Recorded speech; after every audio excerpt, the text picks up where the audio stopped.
Rock and roll. I am your host, the one and only Stock Sniper, and hope you're having a great night. We ready to rock and roll, man.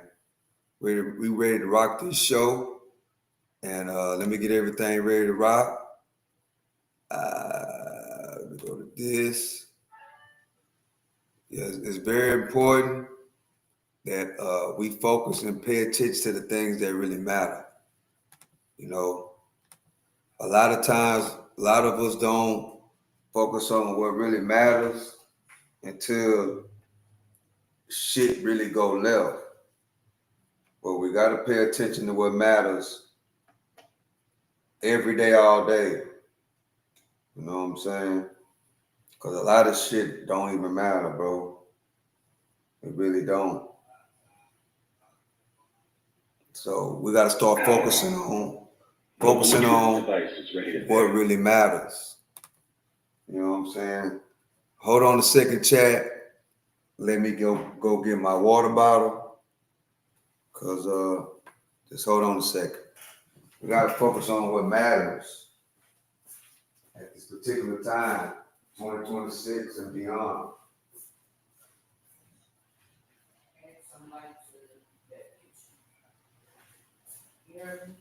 Yeah. Gotta worry about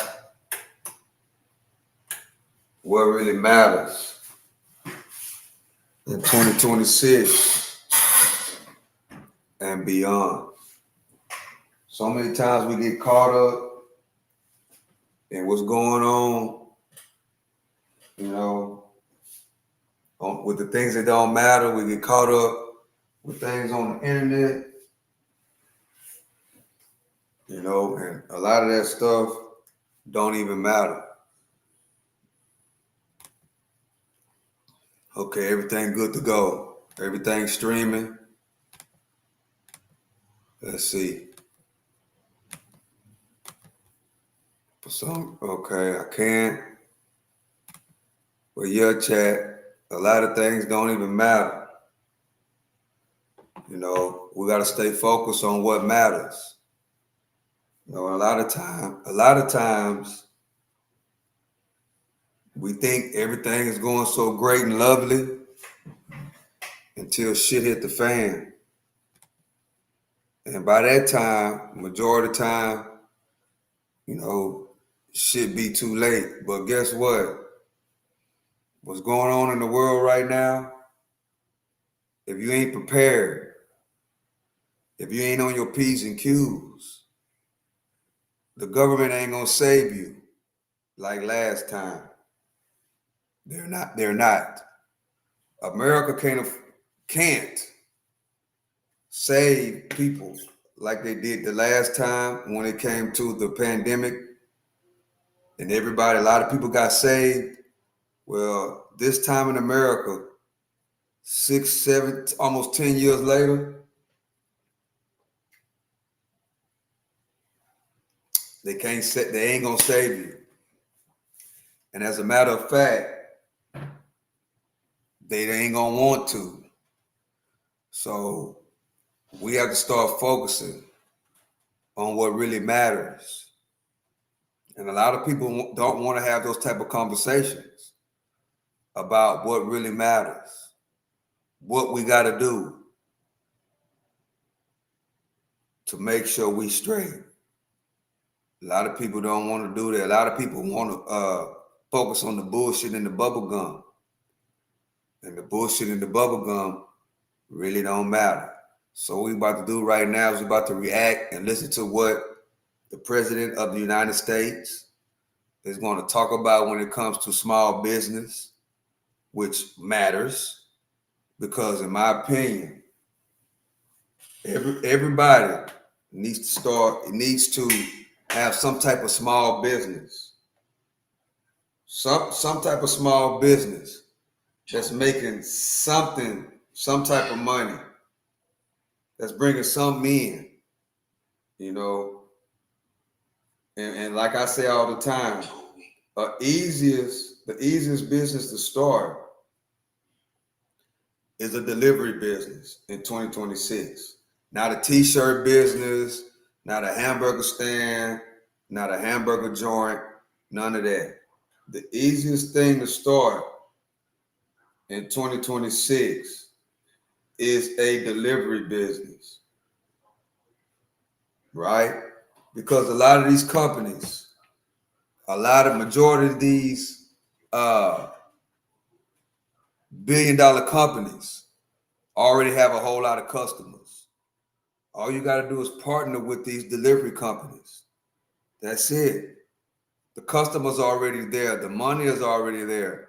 All you got to do is deliver a product from this spot to that spot. A delivery transportation business is the easiest business to start, where you can start your delivery business today and start making extra money, extra business income on the side. You know, and you can pretty much use your imagination of when I start talking about a delivery business. You know, and that's what we need to start focusing on. Because guess what, chat? What America has planned, not just Donald Trump. Hey, what's up, ATM Tim? Not just Donald Trump, but what America has planned, an average 9-to-5er that just work on the regular job, here very, very soon, they're going to feel the effects of what I talk about all the time. The things that I bring up and talk about all the time. Soon and very soon, an average 9-to-5 worker.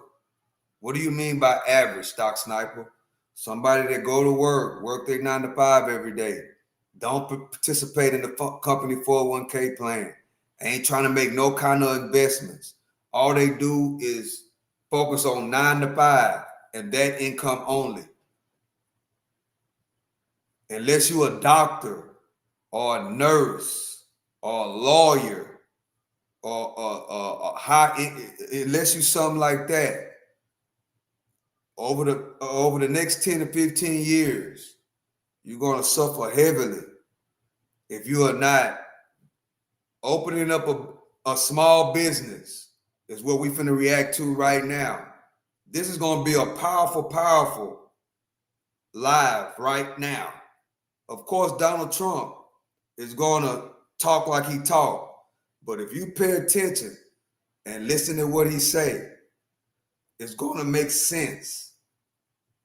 In 2026 and beyond, really before 2026, but most of us as Americans should have some type of small business rocking and rolling, no matter what it is. And the easiest small business to start right now is a delivery business. We got Amazon. We got all these companies that already have customers. A majority of us, Walmart, majority of us are already customers to these companies. And majority of these companies have a delivery component to their company where somebody can come, a small business, and start a small delivery business and partner with Walmart, Amazon, et cetera, VHO, you know what I'm saying? Deliver that. These type of companies that have an unlimited amount of product, DoorDash, Uber. A lot of people want to, look down on the DoorDash delivery drivers or the DoorDash or the Uber Eats and the Uber delivery drivers. But what people are failing to realize, those are small businesses. And what I seen the numbers are going higher. What do you mean, Stock Sniper? Of Americans that are living paycheck to paycheck. Americans that can't afford their next meal. Americans that are complaining about gas, complaining about eggs, complaining about the price of this or that going up. Meanwhile, when you talk to the majority of these Americans and you really talk to them and ask them questions, they work one job. Majority of them don't participate in the company 401k plan. Majority of them feel like they're too good to start a delivery business. No matter what we think about these Uber Eats and these DoorDash drivers, majority of them do that as a business on the side. They could be working as a barber, working as a plumber, working as et cetera, et cetera, et cetera. But what they understand is that you have to have, I've never had one stream of income in my whole entire life. Let me say that right now. I have never had one stream of income in my whole entire life, ever. So when I start talking about extra income, small businesses, the delivery business is one of the easiest businesses to start. I speak from a position of I've never had one income in my whole entire life. I've always had 2 or more streams of income my whole entire life. And what I've come to find out is that most Americans don't live like that. Most Americans have one stream of income. Most Americans don't participate in a 401k plan. Most Americans don't invest in the stock market. Most Americans don't teach their kids and grandkids about investing. That's what I come to realize. I really didn't know that it existed to that higher of a level, because I've been raised around investors, people that had more than one stream of income, people that teach their kids and grandkids about finding something you love to do, a trade, and mastering it. Spend less and invest. So as I really talk to different people and to understand what's going on in America, what I come to realize, 8 out of 10 of Americans only have one stream of income. 8 out of 10 of Americans live paycheck to paycheck. And they live paycheck to paycheck because, number one, either they want to live like the Joneses, or number two, they want what they want. One or two reasons. Number one, they want to live like the Joneses. I heard somebody ask me, what is the Joneses, Stock Sniper? That mean that they want to keep up with everybody else do. If majority of people got Jordans, they want Jordans. If majority of people smoke weed every day, they want to smoke weed every day. If majority of people buy Don Julio every single day, they want to buy Don Julio every single day. If majority of the people in their surroundings trick their money off on hoes, I said it. They're going to trick their money off on hoes every single day. If majority of the people they hang around with don't exercise, don't invest in the stock market, what else? Don't find other ways to make extra money. In other words, they don't start a side business. If most of the people they hang around with go to the clubs, go to ladies' night, like right now, Monday night, ladies' night, that's what they do. Not understanding that all the money that they're taking out of their families, out of their household, directly impacting their kids and grandkids' future. not teaching their kids nothing, not sitting down at the table and talking like what I'm talking right now as a family. So we're going to react right now. Donald Trump attends small business meeting. It's going to be a lot of Jews that's going to be talked about in this. I don't care what people say about Donald Trump, but if you listen to him, you're going to find something that you can take and implement in your family household. Hey, bro, I enjoy your stream. I had a suggestion. I want to share with you, but I don't want to spam your chat. Let's chat on Discord. A lot of people been hitting me up about that. Cease. I don't know nothing about no Discord. If you want to chat and hook up with me, Cease, my phone number is in the link of the description. All you got to do is text my phone. What's up, bro? I like your stream. See, a lot of y'all coming here and just be texting stuff like that. Not looking at my full YouTube channel. Look at everything. Don't look at me right here. Go to the description of the channel, which I don't talk about a lot of things that's associated with the channel. I don't sit up here and say, my phone number is in the description.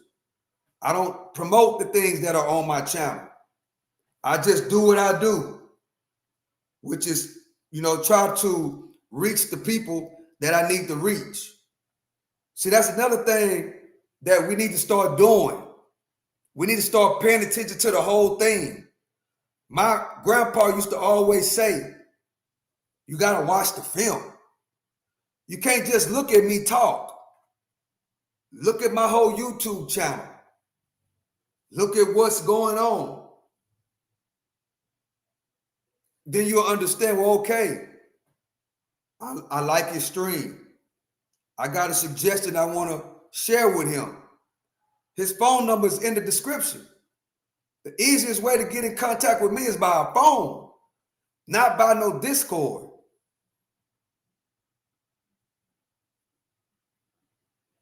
That's the thing.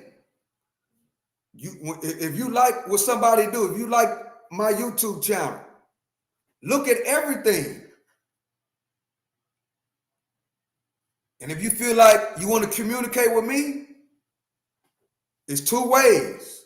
My phone number is in the description and Instagram. The easiest way. Discord, that's not the easiest way. Because what if I don't have Discord?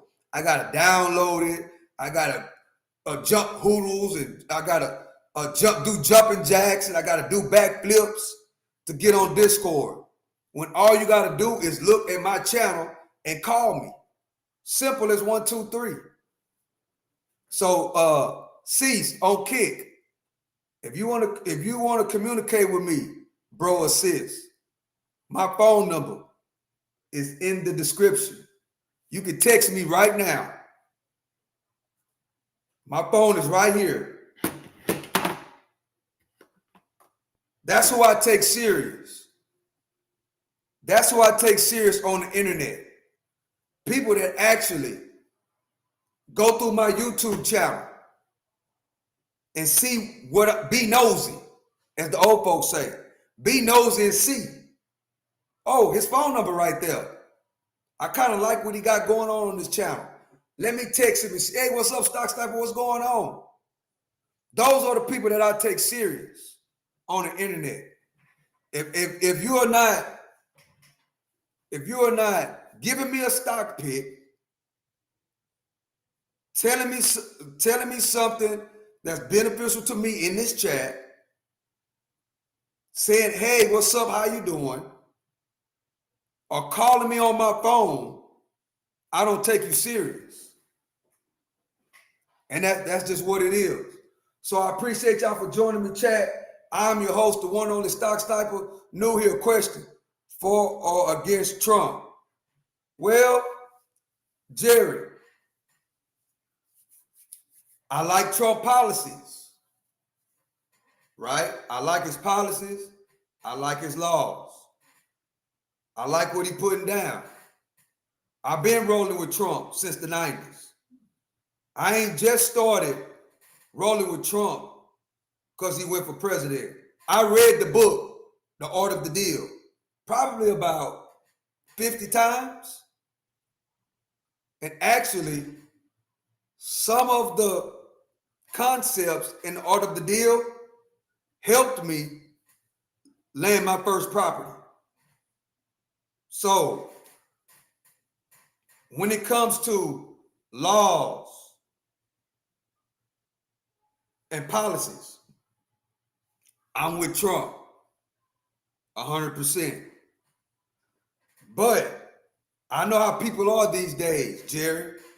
They go off feelings and emotions.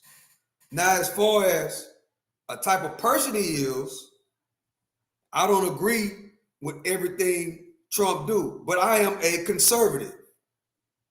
Most people are conservatives and don't even know it. That's a whole nother lie. But I am heavy in the stock market. My parents are heavy in the stock market. My grandfather, who's right here on this wall, was heavy in the stock market, heavy in investing. So the things that Donald Trump represents align with my family values. Not just my values, but the blueprint of my whole family bloodline. From my great-grandfather to my grandfather to my mother to me to my kids and to my grandkids. So it's a very important thing that I learned in business. I can do business with you. You can do great business. But I cannot be concerned about your personal life. I cannot be concerned about your personal life. But if you do good business and I do good business and it benefits you and your family and it benefits me and my family, then business is what it's going to be. Personal life and business life is two different things. Congrats on the property. What policy/law specifically of his do you support? Depends on that. I'll find your number to call and we can see if he actually aligns with you. Jerry, it's not you to determine if it aligns with me. It's already been proven, bro. Way since the 90s. And I'm not going to sit here and go and explain to you or nobody else specifically each policy and law that I align with Trump. I've already done that on here. So you have to rewind the videos. But I appreciate your comment. But what me and Trump, as far as business-wise, we align. And that's just what it is. And a lot of people, whether they want to admit it or not, a lot of people align with it too. They just don't want to admit it. It's called being in your feelings. Now don't get me wrong.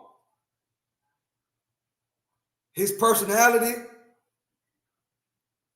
and those things is totally different.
All right, I'm back.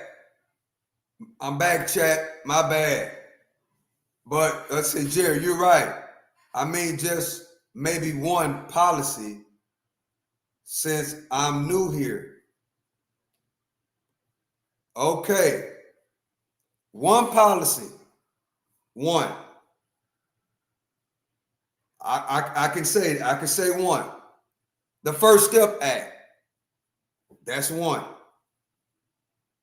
So you have to go Google. If you don't know what the First Step Act is, you got to go Google it, because I can't sit and explain the First Step Act. But go look up the First Step Act. That's one. And I'm going to take it a step further. Opportunity zones. That's one. And opportunity zones has something to do with real estate. So that's one. Opportunity zones.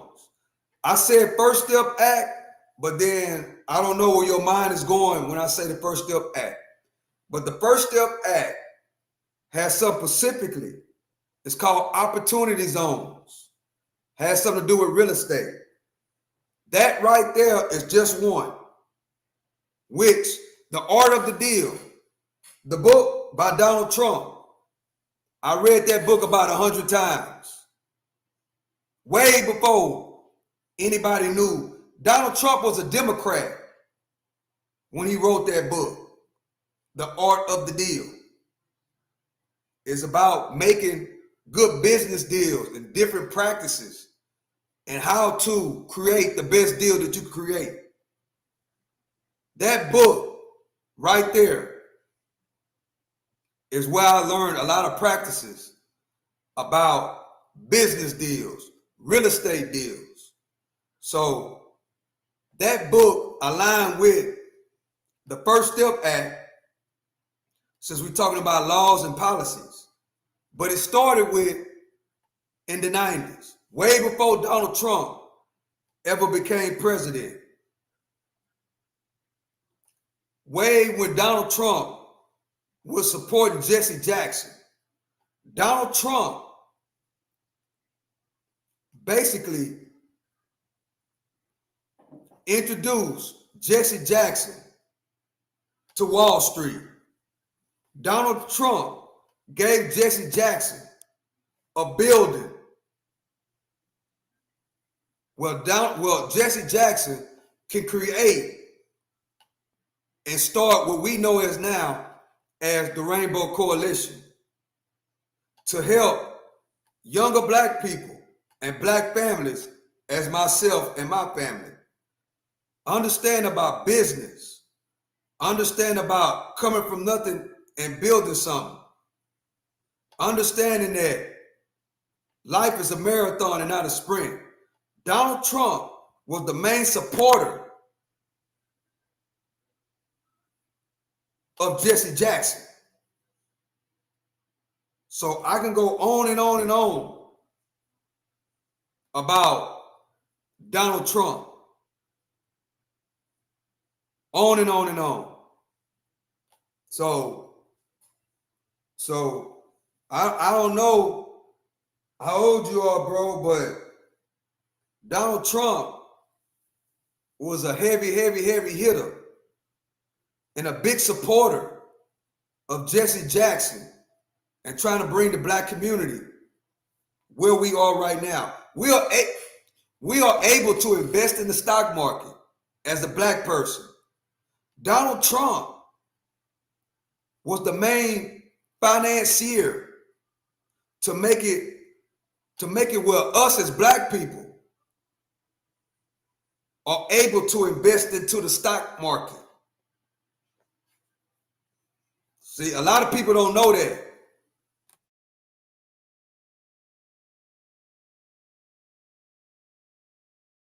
But Donald Trump made it possible and gave Jesse Jackson the knowledge. Not just Jesse Jackson, but a lot of other high level, high quality black individuals the knowledge about Wall Street, about investing, about being in the rooms as a stockholder, to come back and tell us what we need to do, to tell my grandfather, what my daddy, what we need to do. So, I mean, I can go on and on, but I'm gonna stick right there. But right now, we finna react to this small business meeting that Donald Trump orchestrated today. Appreciate y'all for joining me, chat. I'm your host, the one on the Stock Sniper, and we finna go and roll with it right now. Now, chat. What's going to happen is Donald Trump is going to ramble, bro. He's going to ramble. He's going to talk about Joe Biden 8 times out of 10. He's going to go down that road. You know, that's just how he is right now as an old man. But at the same time, when he come back, we can learn a lot from what he's going to tell us right now. As the president of the United States, we can learn a lot from what Donald Trump is about to say right now. Don't worry about his personality. Don't worry about, you know, how arrogant he is. Don't worry about none of his personal stuff. Worry about the knowledge that is coming out of his mouth. And let's go. Appreciate y'all for joining me. Let's go.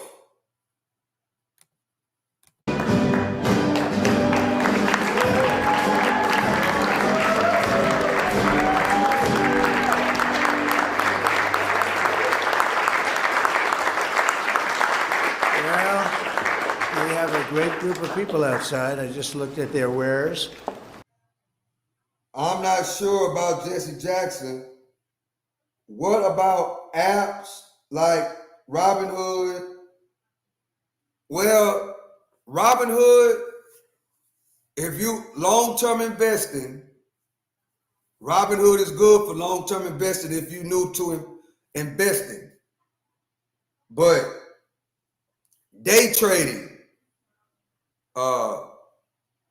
doing contract options, puts, I don't recommend Robinhood for day trading.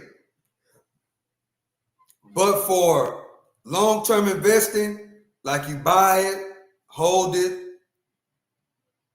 you know, to pass down to your kids and grandkids, Robinhood is good. You know, 401k, if you work at a company that offers benefits such as a 401k and they offer a match, in my opinion, you got to participate in your company 401k plan. It is a retirement account.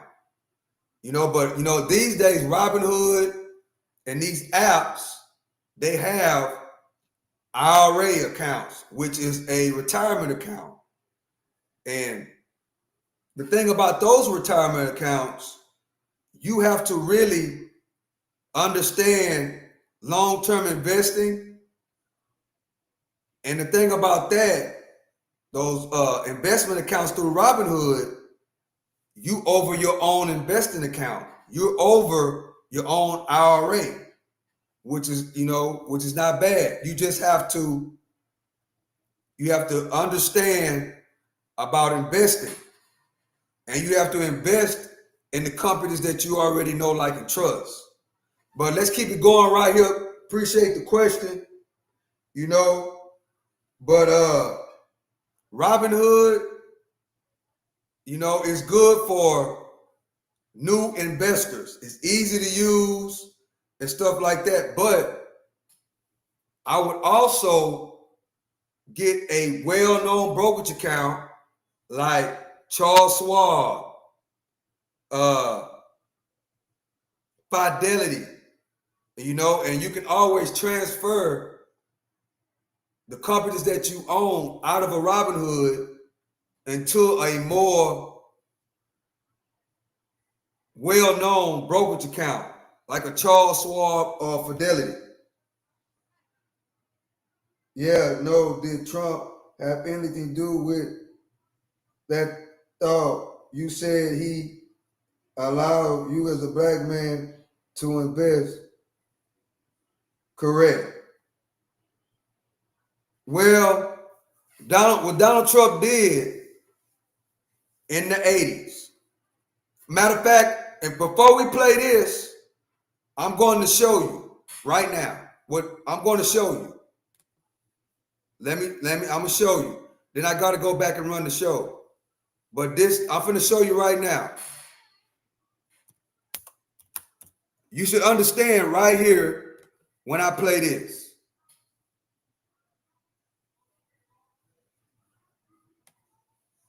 Hold up.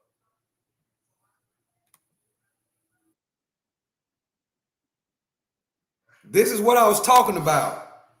Okay? This was Donald Trump in 1999. Listen to what just watch. So when I play this, understand what I told you, and then understand what's going on right now. Pay attention.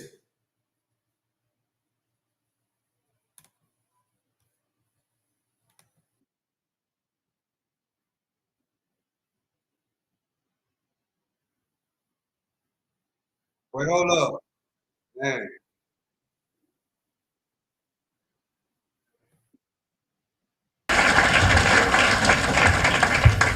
That's my friend with the other wing. You know, one of the things that we heard this choir for education, to build that bridge and to make a greater commitment to cover and make insurance coverage available. Roger's point about even the field, a report came out yesterday, an advertising report commissioned by the FCC. There'll be a conference that's coming Monday in New York, led by Pepper Sutton from NABOB, led by Reverend Sharpton and a group of multiracial, multicultural broadcasters. It's entitled When Number One Is Not Enough. When the station with number one get number 16 in revenues, number two gets 18 in revenues, when number one is not enough. And that's his point about this chrysanthemum. How you pronounce that? Chrysanthemum something. The point is that this week the Jets played Denver. And if the Jets beat Denver and Denver goes to the Super Bowl, that would be illegitimate. There'd be something missing about that. And we experience over and over again the winner going home and the loser going to the Super Bowl. And that's what chrysanthemum is about. Thank you for that, Roger Ailes. I now want to bring forth a friend who has, he is deceptive in that his social style is of such. One can miss his seriousness and his commitment, while his success is beyond argument. When we opened this Wall Street project and we talked about it, he gave us space at 40 Wall Street, which was to make a statement about our having a presence there. And beyond that, in terms of reaching out and being inclusive, he's done that too. And created for many people a comfort zone when I ran for the presidency in 84 and 88.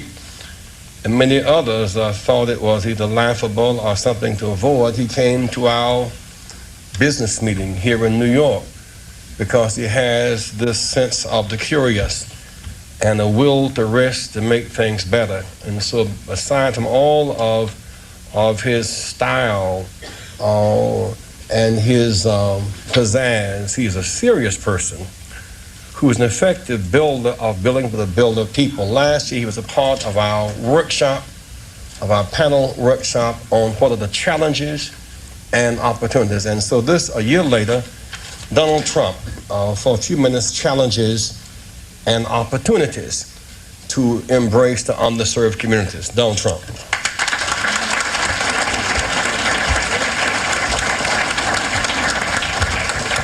Now, during this time right here, Democrats was different than what we know of them today.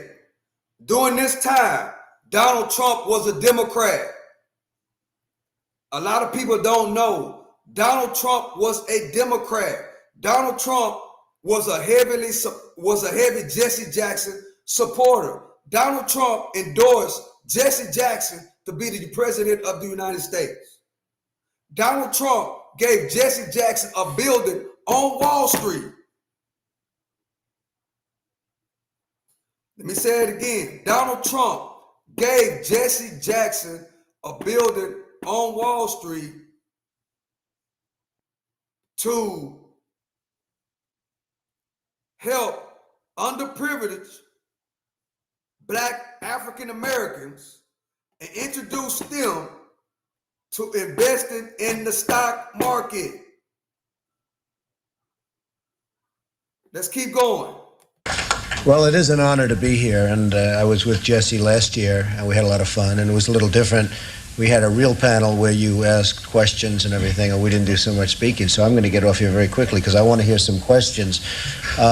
Jesse started off by saying most of the wealth in this country is in the hands of a few. And I thought to myself, is that a bad thing? What's wrong with that, Jesse? But he did have an expression last year, and I was just telling Roger, he had an expression last year, the wall on wall must fall. And you haven't used it today, and I'm very disappointed in this, Jesse, because I thought it was a great expression. And I heard the expression about 14 times, and then he came to me at the end of the session. Anybody know what Jesse Jackson meant by the wall on the wall must fall? Anybody know what he meant by that? Anybody in the chat know what Jesse Jackson meant when he said the wall on the wall must fall? Anybody in the chat can tell me what that meant. Let me rewind that.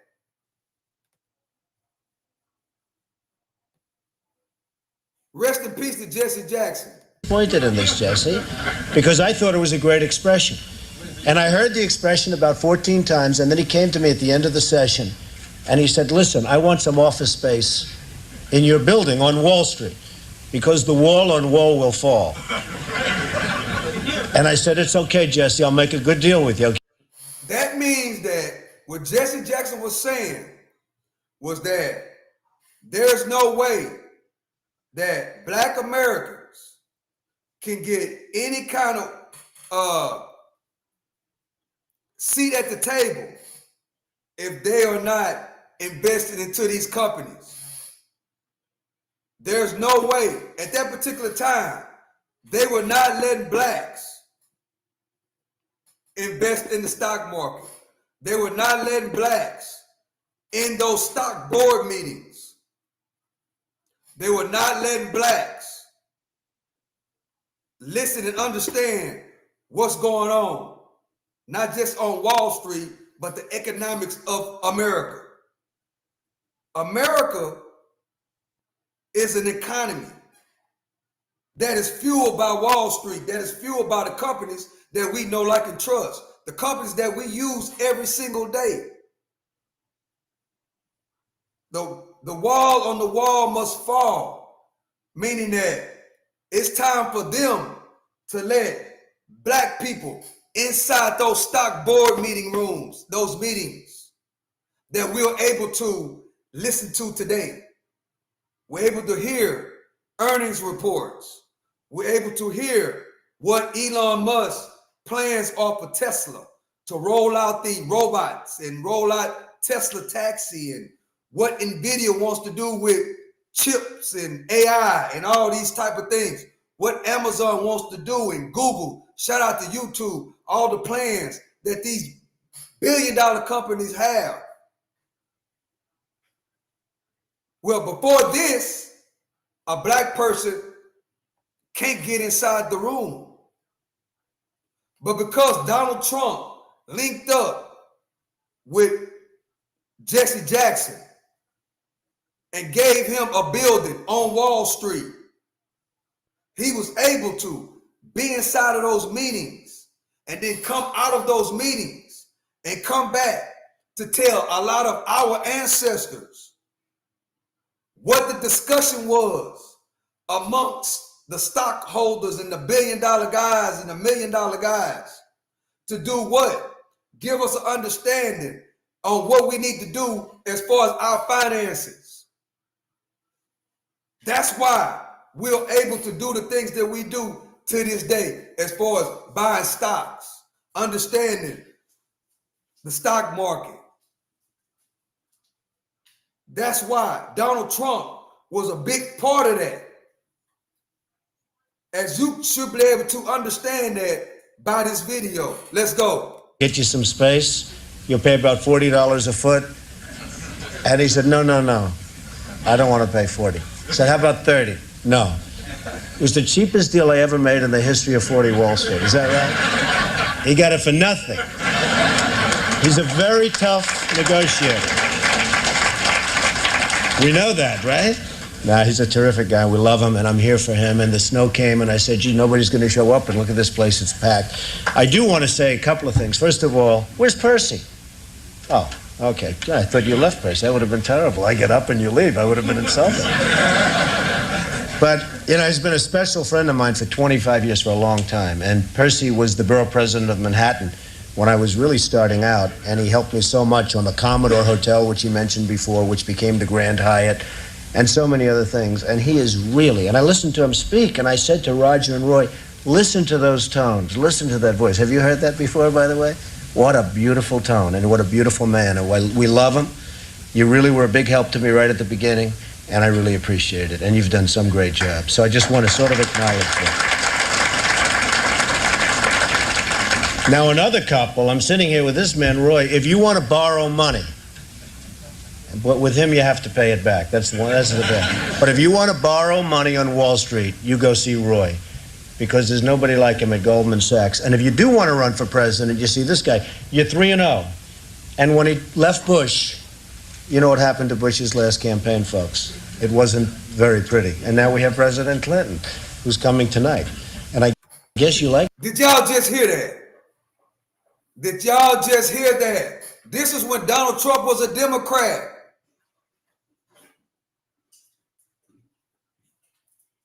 Let me rewind that.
Man, my bad, chat. I'm doing all this moving and excitement that I unplugged my router. So please forgive me, chat. I unplugged my whole internet system because I'm moving around so much. Let's get back to this so we can get to the real content. Who's coming tonight. And I guess you like President Clinton very much, right, Jesse? Huh? Stand up and say it, Jesse.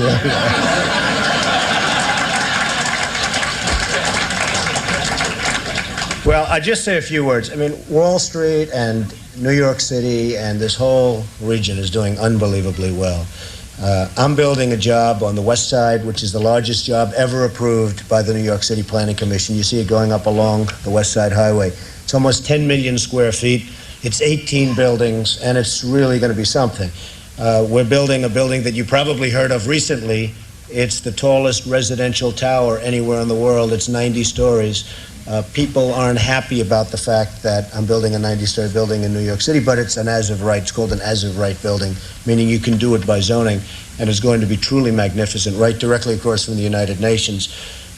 We just bought the General Motors building. We just completed Trump International Hotel and Tower, which just yesterday got the Mobile 5-star award. Only 4 in the country got it for its whatever it is, and it's been a tremendous success. We're doing a lot of other things, and I will tell you, a large percentage of the people, and especially in construction, that are building these great jobs are black and minorities, and I'm very proud of it. We have close to 25%, and I think the number's going up, and they do a great job. There are no better builders than we have in New York, and a big percentage of that is black and minority folks. So I just want to thank everybody in the room for being here. I look forward to some questions.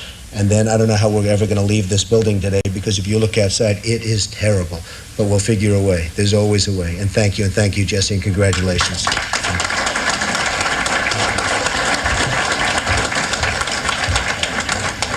And with all of that wealth, Trump wants a free ticket to the fair tonight.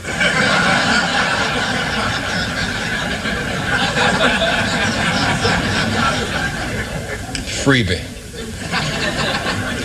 The question remains over and over again.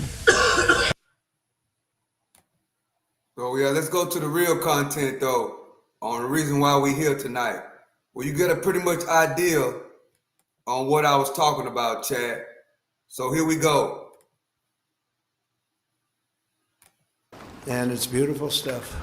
Made in America. It's great stuff. Please sit down.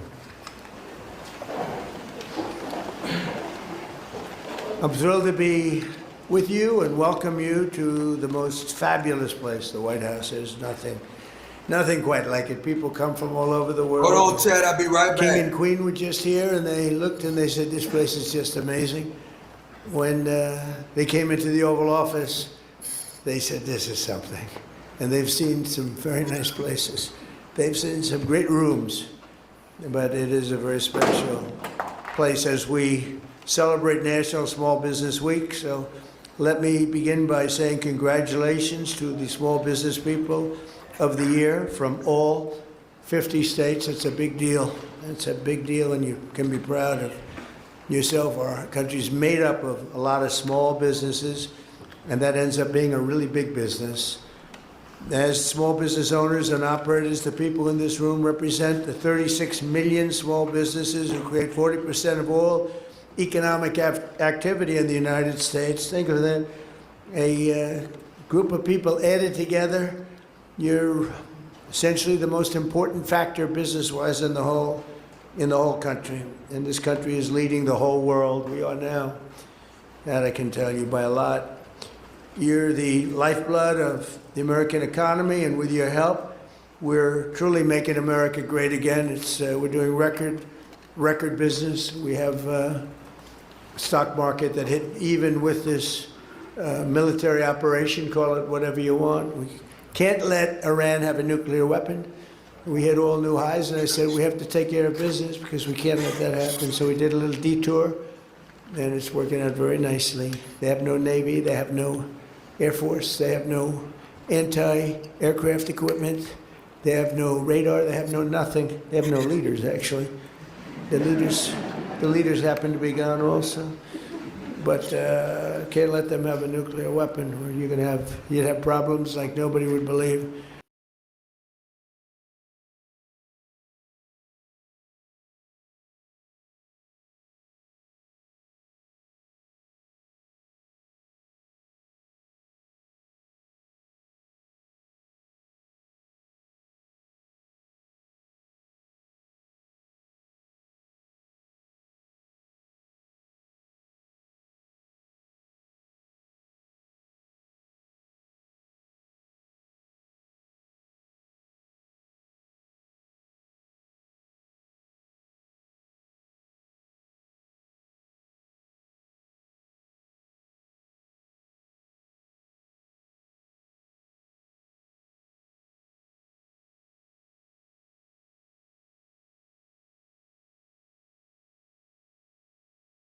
We're thinking about a name change, but I don't know. It's still a pretty good name. And I always say it's the small business is a giant business, because when you add up your whole department, that's not a small business. That's a really big business, the biggest. Under the last administration and their radical left allies in Congress, small businesses were brutally crushed by the worst inflation in American history. We had the worst inflation under Biden that we've ever had. And I always say, I always like to correct, because if I don't correct, then the papers, the media goes crazy. He made a mistake. Well, the official number is 48 years. I say the worst in history because I don't believe the 48 years. I say it was worse than that. But in many ways, 48 years sounds worse than in history. I don't know why. But it was 48 years or worse. It was a Biden inflation. This is what I inherited. And now we had it down where just prior to the war, the inflation was 1.4%, and for 3 months, over a 4-month period. Took me a little while to get it down from the levels it reached. Biden added $6 trillion worth of new regulations and created an estimated 356 hours of paperwork every year for small businesses. You know what that means better than anybody. It means no good. Their policies punish hardworking citizens, and our policies protect you and reward you. And also, we happen to have something else that I think is good for your businesses. We are respected all over the world now, again, as a country. We were laughed at. We were a joke. We were a total joke. Right, Rick? I see Rick, my television star over here. He's been with us from the beginning, haven't you? Like, maybe from the first speech. Long time, right? Thank you. Thank you very much. Well, I think we're doing good for you, Rick, right? And you're doing good with your shop? Everything's okay. And I know you're doing good on the television camera, so that's maybe more. That's good. That's great. Thank you, Rick. Last summer, I proudly signed the great, big, beautiful bill, the largest tax cuts in the history of our country, and boosting millions of small businesses.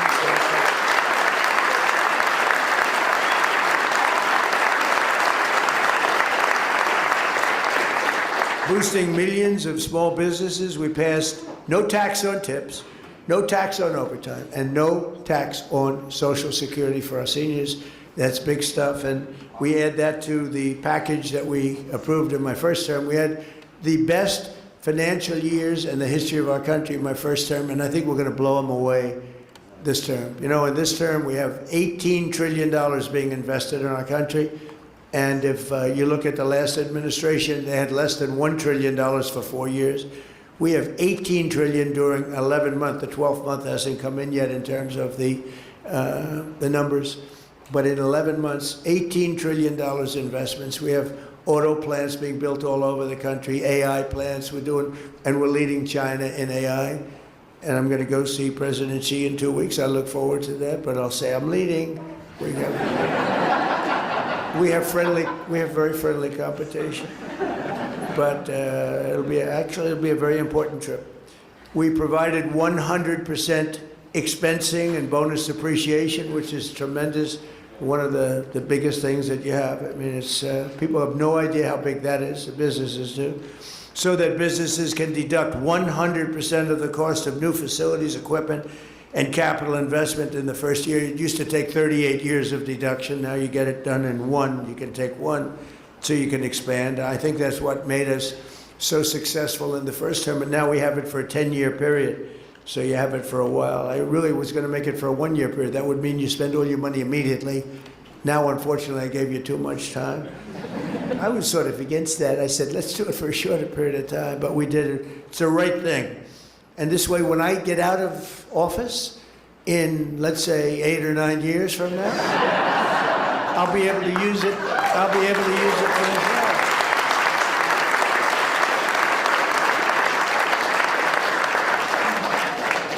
And to ensure that you and your family can keep your businesses in the family, we virtually eliminated the unfair estate tax or death tax for farmers and for small businesses. So, you know, oftentimes you build, I just met some incredible people. They have beautiful businesses, small businesses.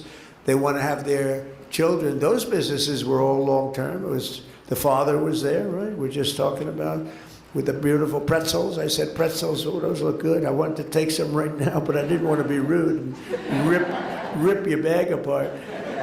But the businesses they've been in business for a long time, almost every one of them. And you pass away, you want to have your children take over your business, they work in your business, and they got hit with the state tax, or we call it the death tax, but we call it both. It does it the same thing.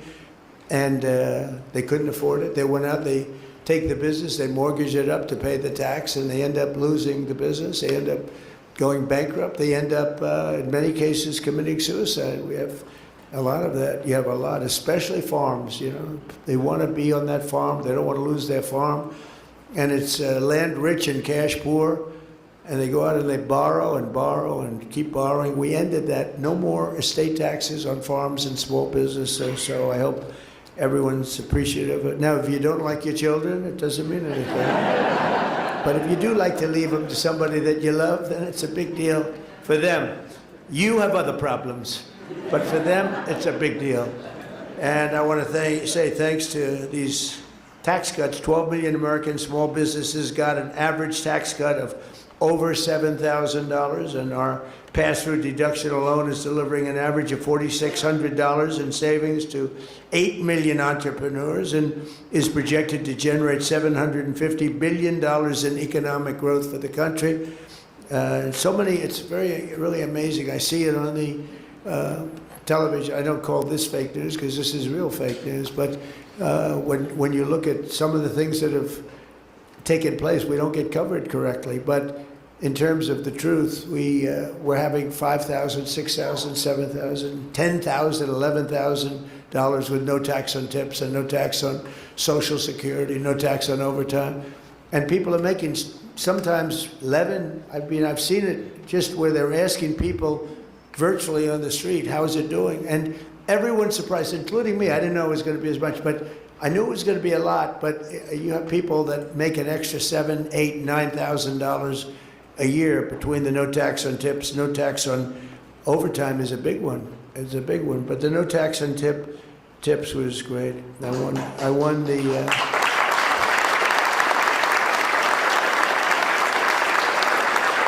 You know, typically, I don't know why. I can't imagine people voting for the other side with their policies on everything beyond this, long beyond this. But we won Nevada by a lot, and typically Democrats win that state. And no tax on tips.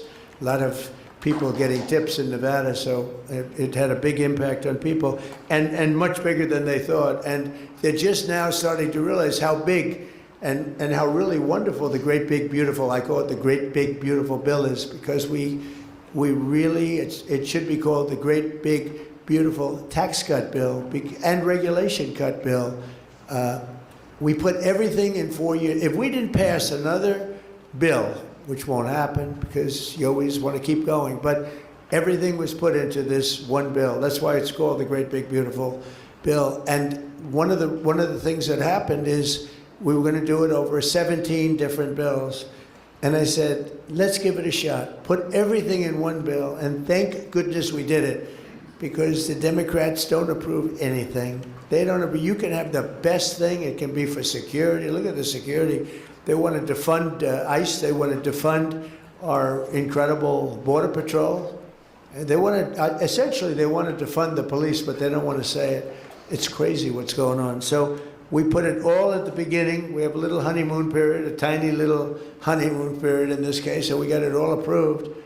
Late at night it got approved. And this was really done as a 4-year bill, Kelly. You know that very well. You were a big part of it. And we got it done, and everybody was surprised. They thought we had to do it in little tranches. I don't know that we would have gotten the little tranches done. There was so much in here that people had to approve it. And if we would have done it individually, I'm not sure it would have gotten done. Plenty of those individual elements would not have gotten done. And almost as important as the tax cuts, we've slashed a record number of job-crushing regulations. That includes for you, and that includes tremendous numbers of environmental regulations, which stopped your businesses, but they didn't do anything, and they had no impact. If anything, they made the environment worse.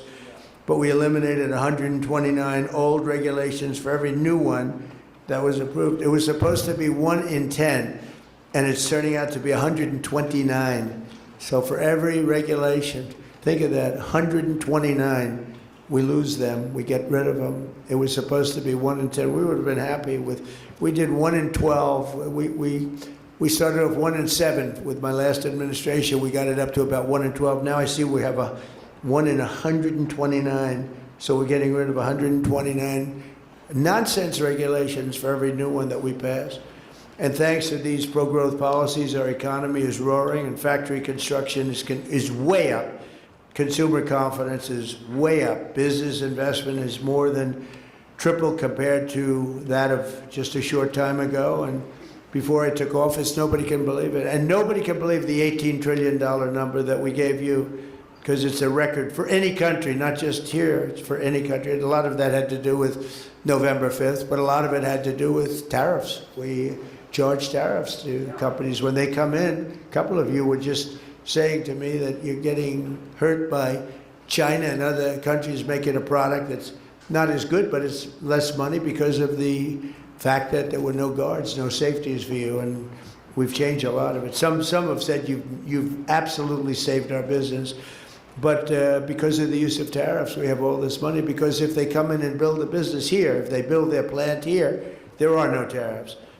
Jobless claims just hit the lowest level since 1969, and more Americans are working today than at any time in the history of our country. So we have more people working today than at any time.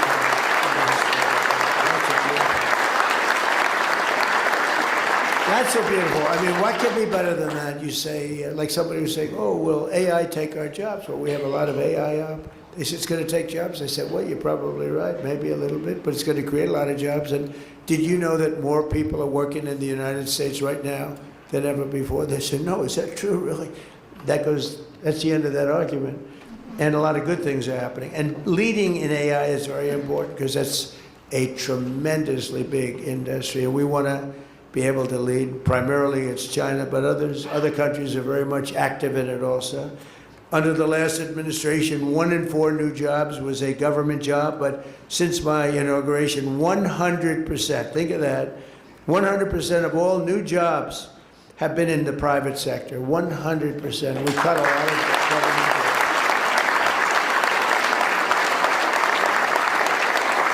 And 2 of the 3 new jobs have been in small businesses, but I just want to say, so think of that, 100% of new jobs are in the private sector. Now, to do that, we cut tremendous numbers of governmental jobs, and I feel sorry for everyone, and it's a hard thing to do. Many of those people voted for me, but now they like me because they went out, they got private sector jobs that they like better, and it's paying them sometimes 2 and 3 times more money. So it's worked out the right way, but you have to do that. You can't just keep, I mean, we had government jobs where you'd have 10 people doing the job of 1 person, and you can't make America great that way. So we did it the hard way, but the correct way. Big difference, right, Cal? You see it. It's nobody's ever seen anything quite like it, and it was, especially working here, it's tough because this is the home of federal jobs. I wouldn't say I got tremendous. I mean, we won the election in a landslide. We won all 7 swing states. We did all the things that you've heard so many times with counties counties, which is a big count. That's why you see the map is all red practically. When you look at it, we won 86% of the counties in the country. But here is a little bit different. But now, if you look at those people, some of them have left. And by the way, speaking of that, Washington, D.C., which was very unsafe a year ago, a little more than a year ago, is now one of the safest cities in the United States.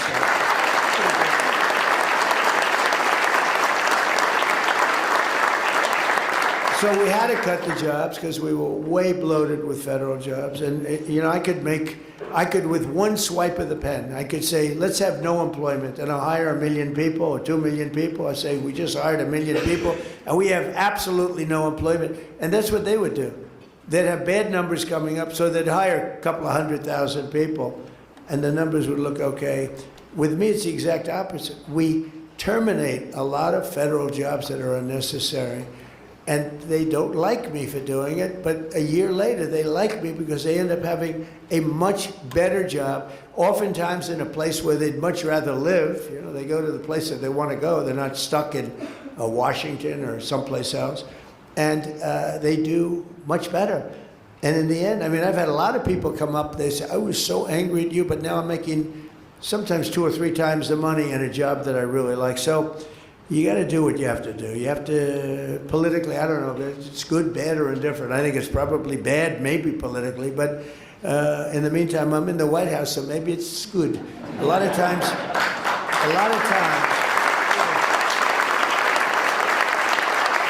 you know, as you probably heard, the fake news media treats me very, very badly. 93% of the stories I get are bad. And yet I won in a landslide. How do you win all 7 swing states when you get only bad press? It's fake press. They give me fake polls. They tell me about polls and this. You know, it's interesting. They did a poll on the war with Iran, and they said only 32% of the people like it. Well, I don't like it, and I don't like war at all, but we're equipped better than it. We have the greatest military in the world. You saw what happened with Venezuela. You see what happens with everything. But they said 32% of the people are against President Trump. Well, when you explain it, like, is it okay for Iran to have a nuclear weapon? It wouldn't be 32%. But even if you said that, there'd be a 32% because the polls are fake. I mean, they're totally fake. And when you take a look at what's really going on, the other day I made a speech in a great Florida senior citizens community, and I made another one at the Kravis Center, 2 in one day. It was wonderful. I go out and make a speech.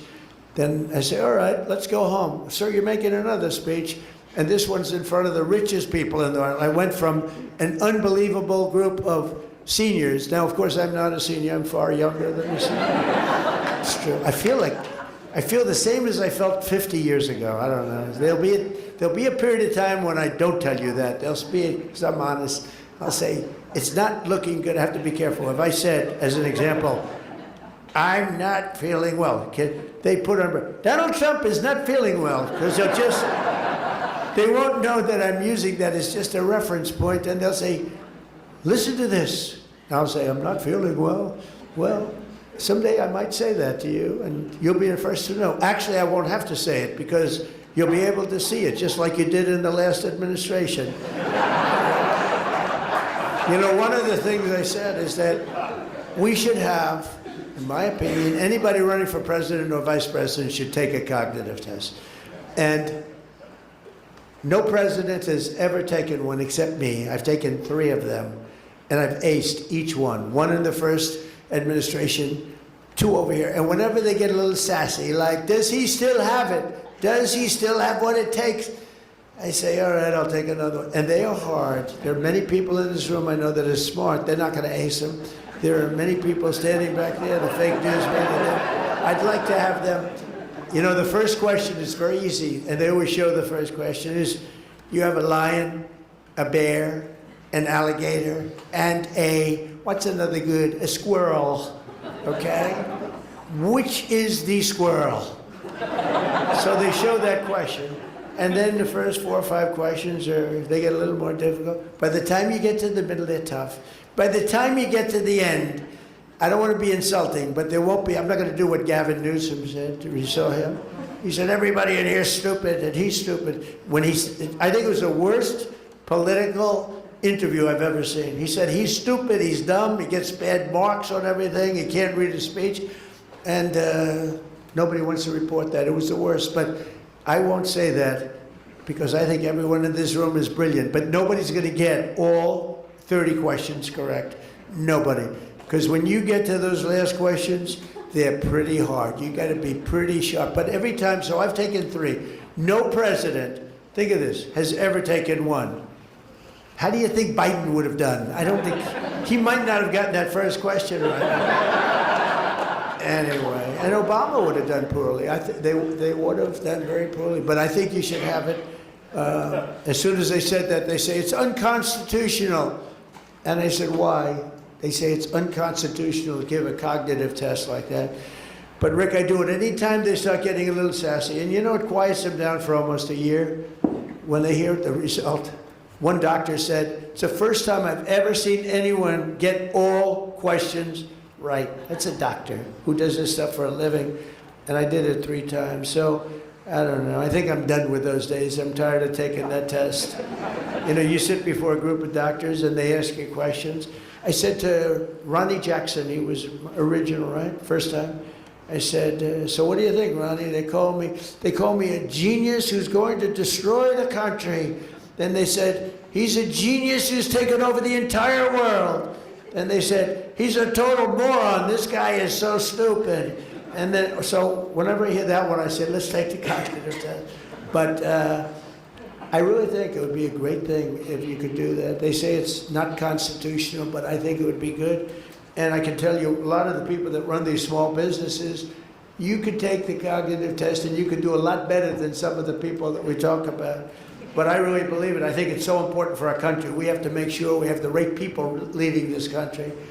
Like, we have a war right now, and we're to like, what, 6 weeks? They said, what's taking so long? We were in Vietnam 19 years. We're in Iraq for many years, 10 years, 12 years. We were in all these different wars. Korea, 7 years. I won't even mention World War II. That's a big baby. But you have the wrong person up here, you'll be in World War III. As sure as you're sitting there, you have the wrong person up there. It's nasty and tricky. It's tricky out there. We have to have the right people, and they have to be sharp and they have to be smart. Because one thing about your business is small businesses are great, but if you don't have the platform, meaning the country, meaning the right principles, the right everything, our country's booming now, despite the fact that we're in I call it a mini war, because that's all they are. They don't have a Navy anymore. Think of it. They had 159 ships. How many do they have left, Kelly? Out of 159, take a guess. She's very smart. 0. 159 ships. In the first 2 weeks, 159 ships. I actually got very upset. I said, how quality were the ships? They were very good. I said, why didn't you just take the ship? Why do you have to send it to the bottom of the sea? We could have had, and let's say out of the 159, we could have taken 59. We would have had 59. But they'd rather blow them up than save them. I would have preferred saving them, but these are minor details. But one of the small business owners who can tell us firsthand how our tax cuts are boosting revenue is someone you may have heard, and I made mention of the fact he has been with me. I don't know, maybe he doesn't like me, or maybe he loves me. I think I'd rather be liked than loved by him, although he is a very handsome man, I would say. But he's somebody that we all know, and I think he's a fantastic guy. And he's been to so many rallies, so many speeches, and I love being able to introduce him because he's a champion, he's a winner. You know, to go on television and to make it, he made it big, but to go on television, I don't know if you know this, Rick, 5% of the shows make it. 2% of the shows make it pretty good, 1% of the shows make it. So it's very risky to do a television show, and I did The Apprentice, and that was one of the great hits of a long time. But you did your show, and I've just always admired. I admire people that will go against the odds. And when you do a television show, you're going to, because very, very few of them make it, and you made it big. So I'd like to have Rick Harrison come up. It's a gold and silver pawn shop in Las Vegas, and you know his show very well, and say a few words. Come on. Rick, thank you.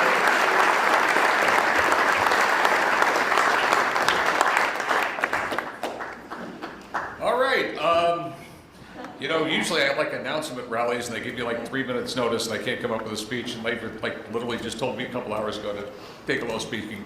I just want to say he's amazing. He's done so much. I mean, so much for all of us. I mean, the backbone of this country is small business, plain and simple. And the last guy in office, all we heard was that we were the evil people, we were the bad people, everything else like that. We don't pay our fair share, whatever that's supposed to be. And he made it tough. And this guy, the big beautiful bill, absolutely amazing. You know what I mean? God bless you for letting me get 100% depreciation. It really helps out. All I can say is this is literally, I mean, I'm a history buff and I know a lot about this White House thing and everything. Literally, he's going to go down as maybe the best president ever. I love this guy.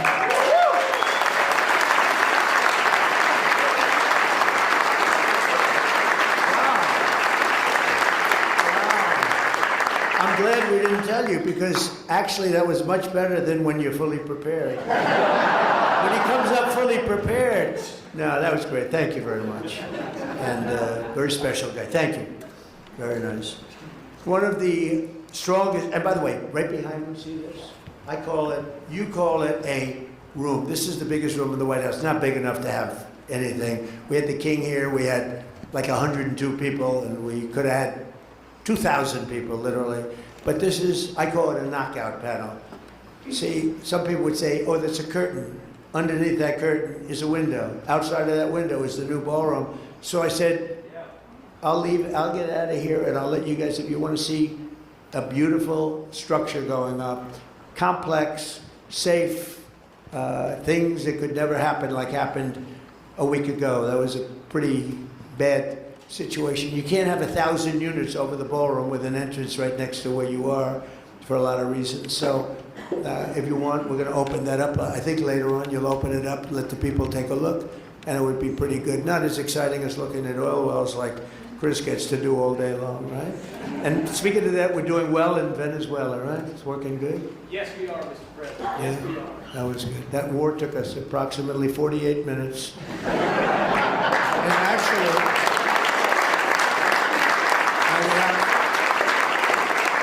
we have a great relationship. And you know what? I heard the other day that the people of Venezuela are really happy. They're seeing things happen that they haven't seen in 20 years. They're working, and there's a spirit in Venezuela that they haven't had in many, many years. And the big companies are coming in now, and they're building these giant rigs because there's a lot of oil in Venezuela, a lot of other things too, and a lot of great people. And we have people in charge that are doing a fantastic job, and they're working with you, and you are doing a fantastic job. So thank you very much, Rick. Good job. Proud of you.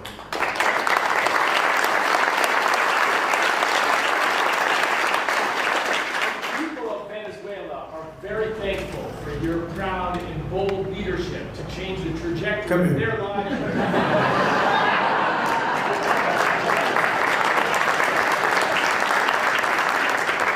This was so good, I said, you better come up. No, I want to say, as you engage with the people of Venezuela and the businesses, I will tell you that President Trump is incredibly popular with the people of Venezuela. It's a nation of 30 million people going the wrong way for 25 years.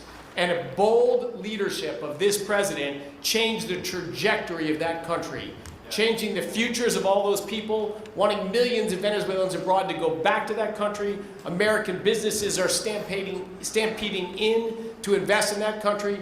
25 years trying everything going the wrong way. His bold leadership and creative thinking changed the game. Thank you, Mr. President.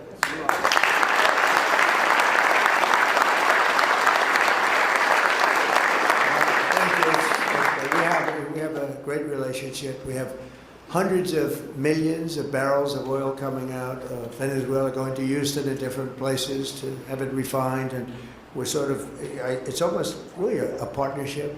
The man you just heard speaking, Chris, has been, he wasn't my choice. I had somebody else for Department of Energy, a fantastic man, Doug Burgum. And I said, I want you to head up energy. He says, no, there's one person better than me, better than anybody. I said, who the hell is that? Chris Wright. I said, who's Chris Wright? Tell me. And he's like the #1 guy in the whole world at this subject. And I said, well, let's talk to him. I don't know, he probably makes a lot of money if he's doing that, and he was. He's taken one of the largest salary cuts in history, I'll tell you, without question, but he's done a fantastic job. These are the people we have. We have great people. And Doug is great. He was the governor of North Dakota. He ran an incredible state. He was very successful in business. He started with a small business. He sold it for $1 billion to Microsoft. And he wanted to do what Trump did. He said, I want to be a business guy, and now I want to run. I made a lot of money. I want to run. So Doug Burgum ran, and he became a great governor for 8 years. He was term limited. And I saw him at a session, a speaking session, and sort of a debating session. I thought he was great. And I said, if I win, I'm going to get that guy in. And he's now heading up, he's now the largest landlord in the world, I guess you could say, right? Department of Interior. And he's been fantastic. But he wanted Chris to be energy. So he's got all the power of the energy, but he doesn't have the land. Doug has none of the power of him, but he has the land. So I merged them. It's a friendly merger. We don't have any papers. They just get along together, right? And I think today we've announced we're drilling more oil by far than we ever have in the history of our country. More oil and gas by far. And this was just said, but this took place almost from the beginning, right? We got it started very, very early. So you're doing a great job. Doug was right. And we're also very happy with Doug because he's doing a fantastic job. Thank you very much, Chris. Appreciate it.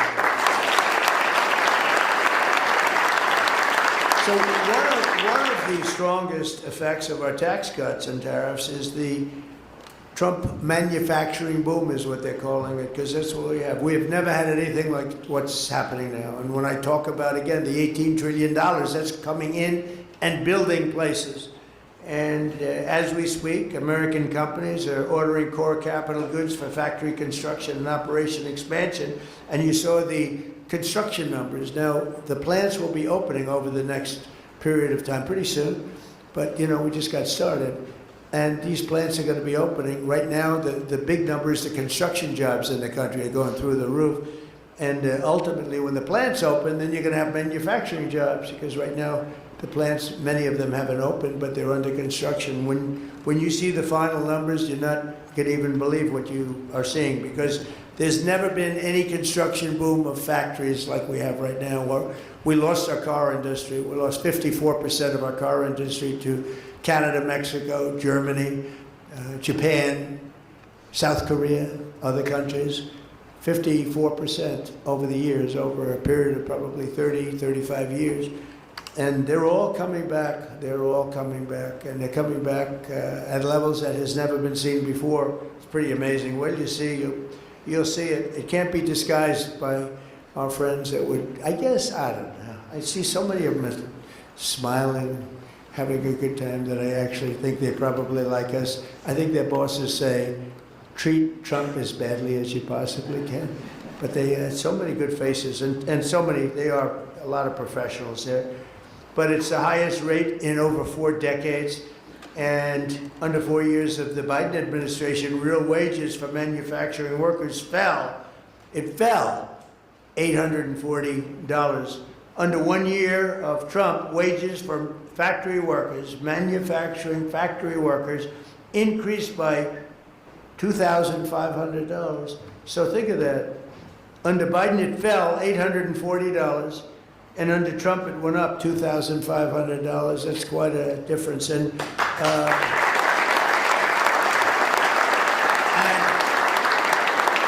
as I said, you haven't seen the real effect, because these factories are being built right now. When they open, you're going to see numbers that are much greater than that. And a lot of these government workers, good people, and you know, I don't blame them for liking what they had, but they're going to all be in this system, and they're going to be making double and triple what they were making in government. We have a country again, because you can't have a country that works where you have literally 10 people to do one job. You can't have it. You can't have a great country. Earlier this year, I visited Costa Steel in Rome, Georgia, before I took office. China and other countries were taking more of our industry all the time, just more and more. And Costa was hit very hard. Their core business dropped from 2 shifts to 6 days a week. And the 2 shifts were during my administration, by the way. But now it's down to and then ultimately is down to one shift operating 3 days, and it was going down to 1 day, and they expected to go out of business. There was no stopping it. And now, thanks to the tax cuts and the steel tariffs that I put on, COSA is thriving like never before. I just heard from them, and they're at now full shifts, 2 full shifts, 6 days a week, and they may go to a 3rd shift round the clock. Think of that, round the clock. They've never had that before, and they have the backlog of 7 months long of things that they're building, steel products, great. And they said, I was with the gentleman that owns the company. He thought it was going out of business, and now he said, now I have a great business in just a period of literally a year and a half. It's we thought we couldn't stop it. And he said, all of my friends up and down the line, they have different businesses, factories, big businesses, but they all thought they were going out of business, and now they're all doing better than they've ever done before. And they've gone from employing, in this case, COSA, 50 people to 125 people, and the 50 people is going down to about 14 or 15, and now they're at 125, and they're looking for additional people to work. And I want to thank their president, Andrew Seville, who I think maybe is here. Andrew, are you here someplace? Where are you, Andrew? Right. You want to say something?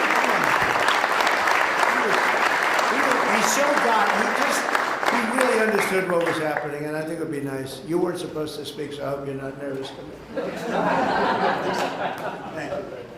The most thing that took us right to the top was your tariffs.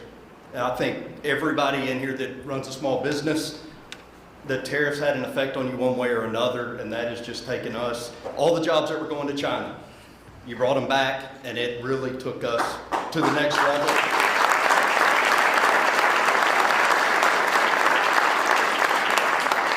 And we were honored to have you come down to our company. So thank you for having me back here. I wasn't prepared to speak, so I'm going to get off the stage. Thank you.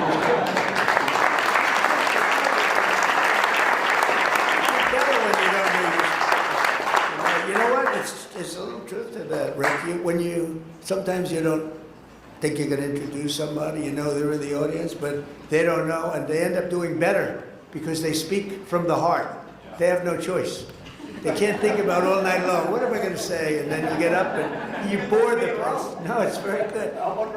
You speak from the heart, and that's true. Tariffs were a very big part. We had an unfortunate ruling out of the Supreme Court, but the good news is I'm able to do it a different way. They said use the other way. There was no reason for that. It was terrible, actually terrible, but it'll have no impact other than I hate to pay people back tariffs, $159 billion. I have to pay them back when a little half sentence, any money taken in to this point does not have to be paid back.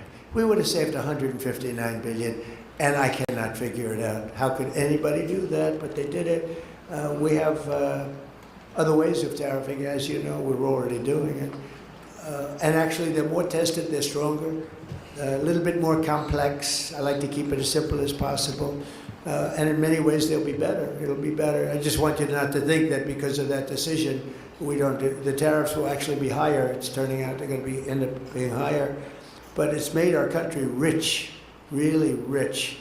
And it's like Andrew said, I mean, without them, there would be nothing we could do to save your country. Nothing. It's the greatest word. Remember, I used to say it's my favorite word in the dictionary, the word tariff. And then the fake news got on me. They said, well, what about God? What about your wife? What about your family? What about... So they were just killing me because I said it's my favorite word. I said, all right, it's my 5th favorite word. So it's my 5th favorite word. But because of tariffs, and, you know, the proper use of tariffs, so you have to use them in a certain way, but... You know, we've been ripped off in this. I've been talking about it for years. We've been ripped off in this country for decades. And we lost our car industry. Think of it. There's a person here making utensils, beautiful forks and knives and things. Where is that person? Who's around here? So stand up. So, and he was telling me, he said, China's coming in and they're ripping us. And we have a tariff. It's 25%, but it's not enough because, you know, they have certain advantages that you're not going to have, but the advantage you have is you have a higher quality product, and I'm going to be able to take care of that very easily, you know, just by putting it up. You'll have you'll be treated fairly. It's just really tough, and it's amazing you've done as well as you've done, but you did that because of the quality of your product. We have such quality. North Carolina, if you take a look, I'm going to put tremendous tariffs on. That process has already started. It takes me longer now because of the Supreme Court decision. I have to go through a process. It's ridiculous, but we don't like it. We like to do what's right and get it done instead of having to do a report which is going to come out and say the exact same thing that everyone knows. But you can tell the people in North Carolina that, we used to have a great furniture business. I built a lot of hotels and a lot of different buildings where I need furniture. I would go to North Carolina. These were great artists, and China essentially put them out of business because we didn't have a president that was willing to do it. It happened before my term. They've been out of business for a look. I used to go down there and see these people. They were artists with wood. I'd say, I'd like to make the handle a little bit slimmer. Ding, ding, ding, ding, ding. It was like magic. And we lost that whole thing. You can say it's coming back because we're putting tariffs on furniture where you'll be able to more than compete. We have to protect our businesses. Same thing with you in the utensil business.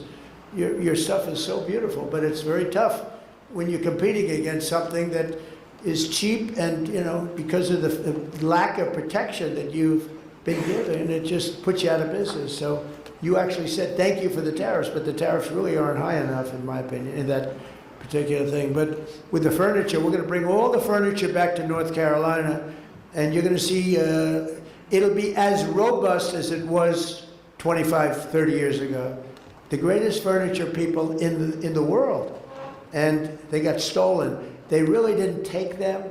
They found people in China that could do it, and all those people got put out of jobs, and their kids have that same ability. And you watch what happens, how good it is in North Carolina, because I've had to go through a process to get that approved, but now it's proved, and you're going to be, again, the furniture capital of the world, because nobody can do that quality. And I know the quality. I buy a lot of things from China, and because I was forced to. When I was in the hotel business, I was forced to buy from China because of pricing and for other reasons. What I wasn't getting was the kind of quality that we were getting here. And now you'll have a combination of both, so you can let that be known. I don't know if that's breaking news or not for these people, but to me it's very important. I've been wanting to do it for a long time, and now we have a pretty like North Carolina, my administration is also committed to ensuring that American small businesses have access to the credit and capital that they need under Administrator Loeffler, who's phenomenal. She's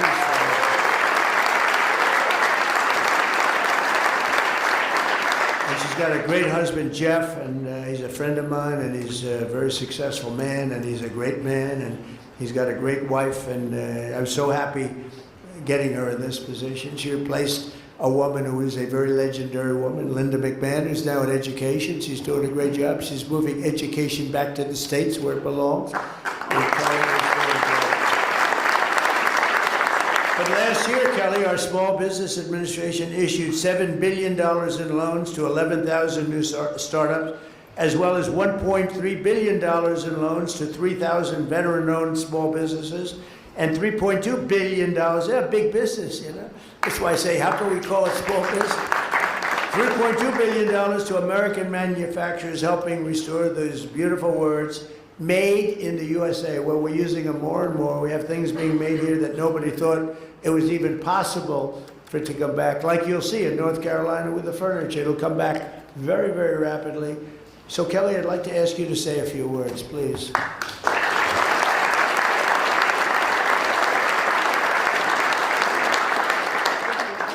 President. First of all, you are the most pro-growth, pro-small business president in American history. Thank you. It's such an honor to join you here at the White House to recognize National Small Business Week, and you're the greatest commander-in-chief ever, but also one of America's greatest businessmen, and small businesses know that. They see that this administration is shifting power and capital from fraudsters and Washington bureaucrats back to Main Street job creators, just like we have gathered in this room today. Fair trade, deregulation, and the working family tax cuts in the One Big Beautiful Bill, they are powering real opportunity that I see all over as I travel this country, especially after 4 crushing years of Bidenomics and decades of shipping our jobs and our industries overseas, hollowing out our local communities. That is ending.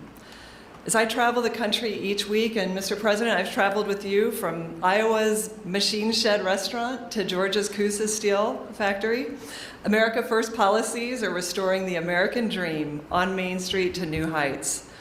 At generational businesses like Jimmy's Famous Seafood, at industrial innovators like Prince Manufacturing in Georgia and Blue Patriot in Nebraska, who are building big, beautiful new buildings thanks to the working family tax cuts. Today, 98% of US manufacturers are small businesses. They're a critical part of securing our supply chains, and while they contribute to national strength across all kinds of industries, from energy to agriculture to defense and aerospace, America's big manufacturers rely on these producers and their skilled workers. And that's why President Trump's economic agenda means Made in America is coming back, and it's coming back fast.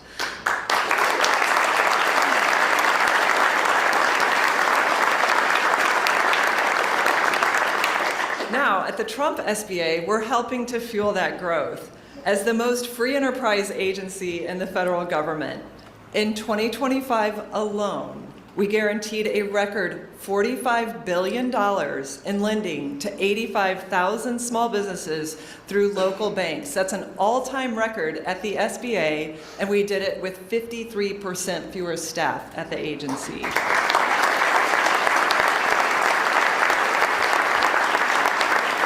That capital is driving the job creation that you see.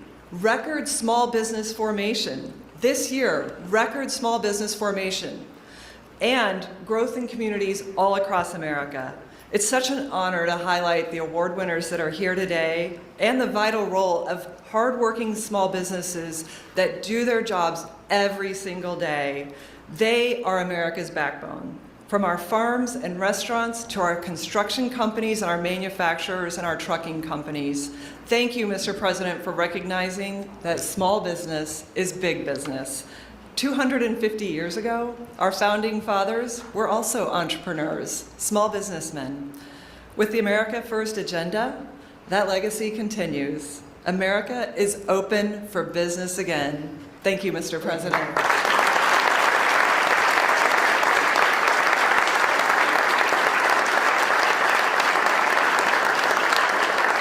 Great job. I just want to sort of end by, I'll give you a little common sense business. So a lot of you run your business for a couple of reasons: talent, brilliance in many cases, but also common sense.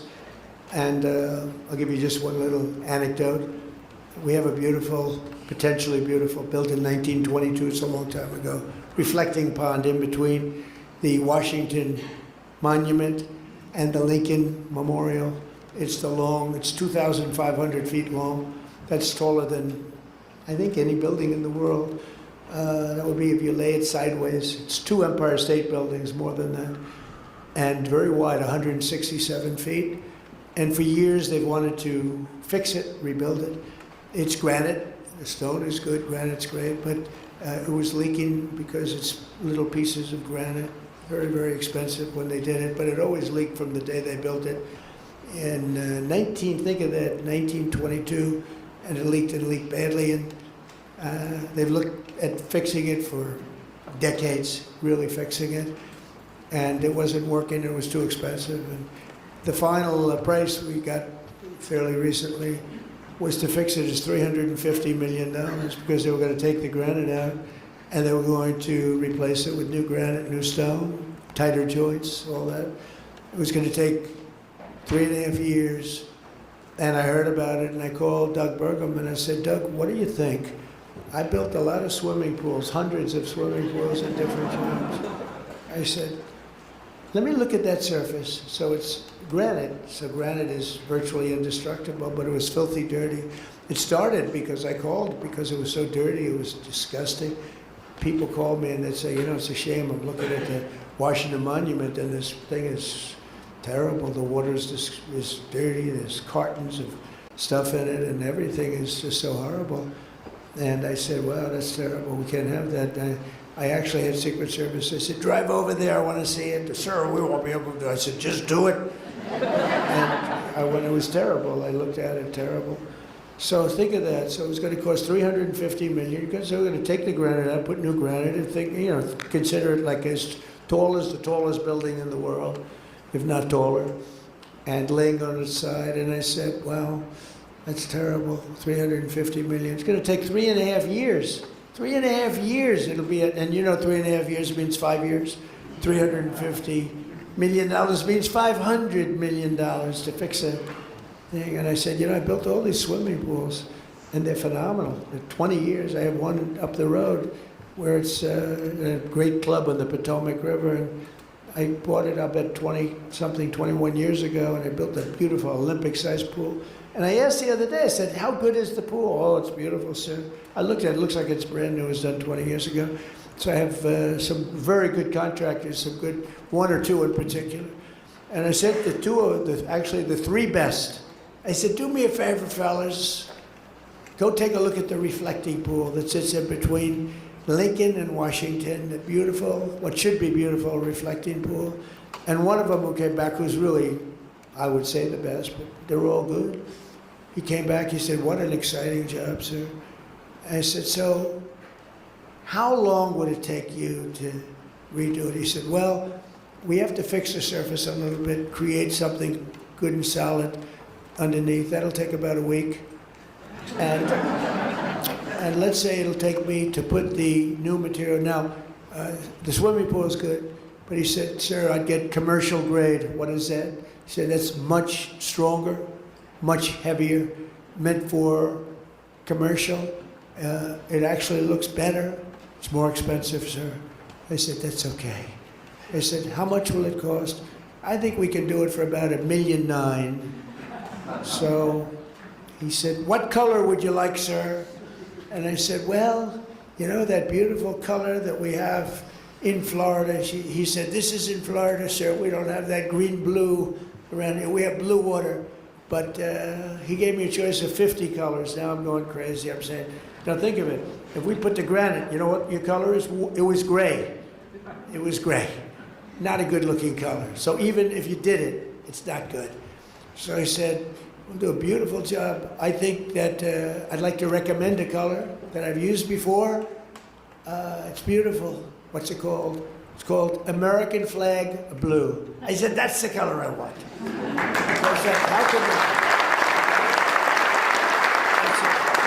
how can you have a better color than American flag? We had a gray, disgusting, dirty. It showed all the dirt. It showed all the everything. So we finished it about 2-3 days ago. They ripped the hell, you know, they roughened this surface. They left everything there. The demolition would have cost $60 million to take the stone out and put new stone in. So we cleaned it, we steam cleaned it, we sand blasted it, we pebble blasted. You know what pebble blasting, that's a serious sand blast. That's really, because it's granite, it's so strong. We roughened the stone so it's a good surface, got it immaculate, and it's beautiful. But it still has the lines in between it. You're gonna have leaks all over the place. And we filled in some areas, and the work started a few days ago. And I wanted to go today. I said, let me see these small business people. And then I want to go over and see the contractors to see how they're doing. But Secret Service was not thrilled. They were not thrilled to be standing in the middle of a pool with lots of buildings looking down.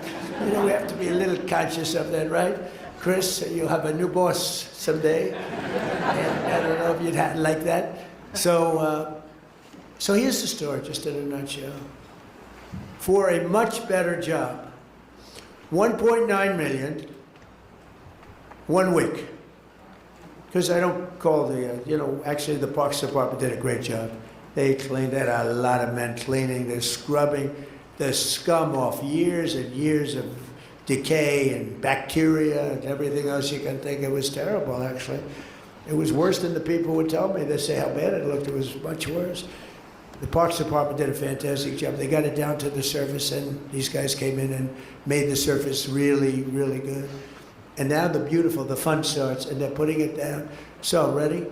1.9 million versus $350 million.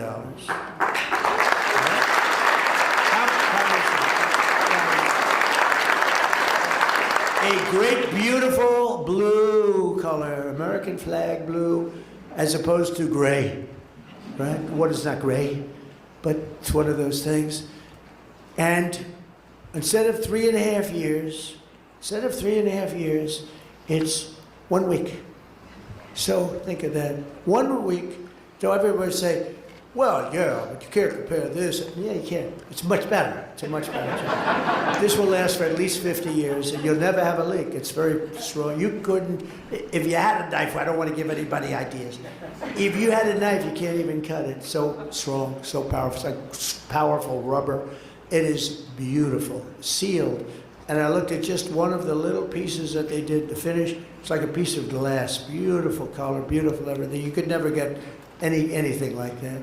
And just think of it. So for a tiny fraction of the cost and a tiny fraction of the time, we end up with the most beautiful thing that you'll ever see. And I look so forward to that opening up. And it's sort of a business thing. It's a common sense thing. First thing I thought of when I heard $350 million, because I'm the one that said, let's get it done. But they had done studies for years because they wanted to get it done. Never got done. Probably so expensive they couldn't afford to do it, really. But there's a thing, common sense, right? Swimming pool. I said, well, swimming pool looks so beautiful. Wouldn't that be nice? So for a tiny fraction of the time, a tiny fraction of the cost, we end up with a much better product. And this is what you people do with small businesses all the time. It's what Kelly does in running this. She comes to me a lot of times with ideas for less money. It's a better job. So I thought I'd tell you that because this just happened. This just happened. If you go down, if you'd like to see them doing it, on your way back home, take a trip down to the reflecting pond, or they call it the reflecting pool. Some people call it the reflecting lake, but the word reflecting is always a part of it. They call it different things, but reflecting is always a part. Last but not least, we have someone who is helping us lead the revival in American manufacturing, this year's National Small Business Person of the Year. I want to hire him. How big is this business? I want to get him. Mark La Mancha. And he's a fantastic guy, and he's the owner of Hometown Products, a metal casting and 3D printing company near Youngstown, Ohio. Here, it's amazing what he's done. In 2008, the company was nearing bankruptcy. It looked like it couldn't be saved, but that's when Mark patented a system to boost productivity at the company by more than 400%. Mark would like to use you in government. How would you, if you could use that system in government, that would be very nice. He transformed Hometown into a pioneer in 3D printing, and he's leading everybody. Then today, they're North America's leading producer of 3D printed sand cores and molds, which is a big business. And Mark, we're here to honor you today, and if you could come up, we're going to give you a little something.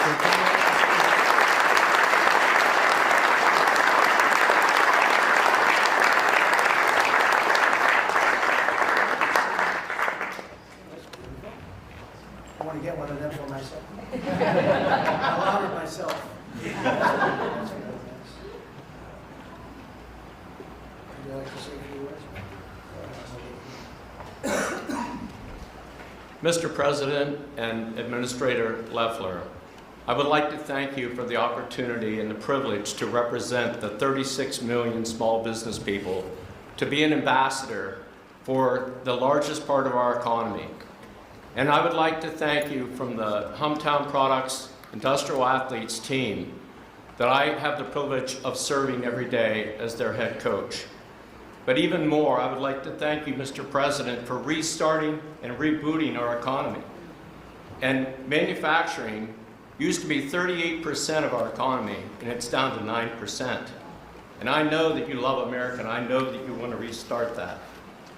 You know, in the last 3 months, the PMI index has gone up 3 months in a row because of that restart. We have 10% increase in hiring, and we'll be able to buy more of those $1 million printers that we're able to print the fight, fight, fight Trump statue that was involved.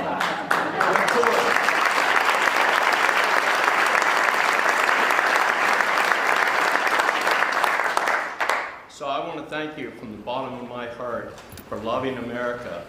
And, you know, manufacturing is my favorite sport, so let's make America manufacture again. That's good.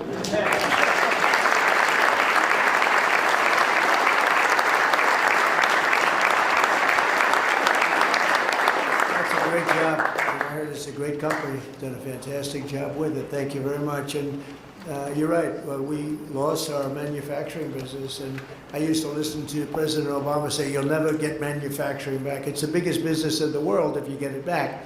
And we're heading to that. I think we'll be higher than at any time fairly soon. When these places open, I think we'll be higher than at any time in the history of our country. And we used to be a manufacturing capital. We were the manufacturing capital of the world, and then it got taken away. The chips went to Taiwan, and all they had to do is say, if you sell your product back into the country, there's going to be 100% tariff, and nobody would have left. And you know, I made a investment, Intel, chip maker, the biggest in the world, and then it got taken away because of bad politics, actually, because the politicians, the presidents, no president protected that industry. So all of a sudden you have this superpower over in Taiwan, but they're coming back. As you know, we have the biggest companies coming into, they're pouring into this country. They know that the tariffs go to a certain extent, and then they go up, up, up as we go.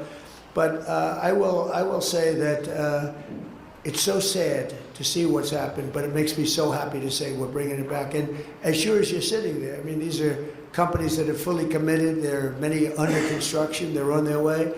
And when I look at what happened to our country, I used to make speeches as a private person. I always loved politics, but I never thought I'd be doing this. But as a private person doing well, I used to just marvel at the fact that the car companies were leaving Detroit and leaving our country at levels that was just, I mean, I said, you're not going to have any cars soon if you don't do something. And all they had to do is say, you can leave our country, you can have lots of fun building your cars, but if you think you're going to sell it back into our country for no cost, you're wrong. But nobody said that. Not one president, even presidents I liked, but they were bad on trade. You've never had a good president on trade, and now you do, and we're bringing them back at levels never seen before. So we're going to have something. And as far as small business is concerned, you are really the driver. I love that story because that's the kind of story that half of the people, I'm not sure about all of them, I'm not sure about Rick, but most of the people in this room would have thought of that. They would have said, well, what about surfacing that stone, that existing stone? But it's just, you know, one example. It's such a great one because it's massive amounts of money and time and a disaster of construction for years. They'll be building and building and building, a mess. What common sense is all about. And you people more than anything, I know you all indirectly. If I don't know you, I still know you. But the fact is, it's common sense. And if you didn't have common sense, you would not have a good business, and you wouldn't have a good small business, big business, or any other business. So I just want to congratulate Mark. I want to congratulate. That's a great tribute, really. You've done an amazing job. But I want to congratulate everybody in the room. You're fantastic people. And we are really, this is the golden age of America. I really believe it. Last year, we were scoffed at. I tell the story often that the king of Saudi Arabia, a year and a half ago when I was over there, he said, you know, America was a dead country. We didn't think we'd be investing. We didn't think it would be appropriate to invest there. We were a dead country. And now, President, you have the hottest country anywhere in the world. That was 7 or 8 months ago. We're a lot hotter than we were then.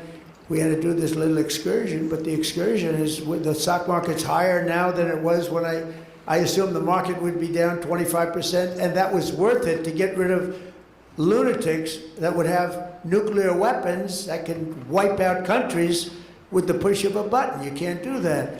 So I had to do it because it should have been done 47 years. It should have been done by many presidents or other countries should have been done a long time ago, but we're doing it and we have no choice, and I'm very proud to be doing it. But the amazing thing, I thought would be down 20, 25%. I thought the market would be down. The market's at new highs despite all of it. And so the market is genius, and they see what's happening and they get it. But I just want to say it's an honor to be with you, and keep going. Small businesses, some of your small businesses like yours are going to be large businesses very soon. And it's an honor to be with you, and Kelly and Chris and all of the people that work with me. What a great job you do. We appreciate it. Thank you very much.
First question, it's one we need to get off the table.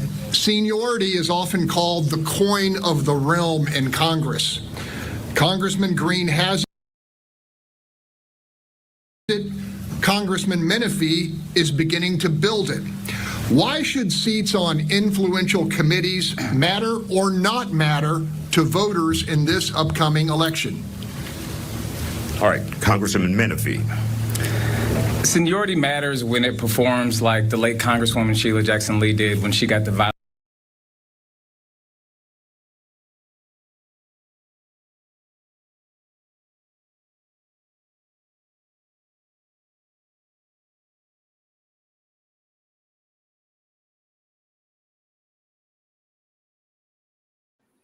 I appreciate y'all for rocking with me. I've been on mute the whole time. Golly, bro.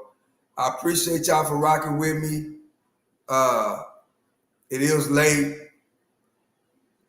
We did hear what Trump had to say. In the poll, since I didn't end it yet, let's go back to the poll. Where's it at? Let's see. Let's go back to the poll. Got to do the numbers on the poll before I get out of here.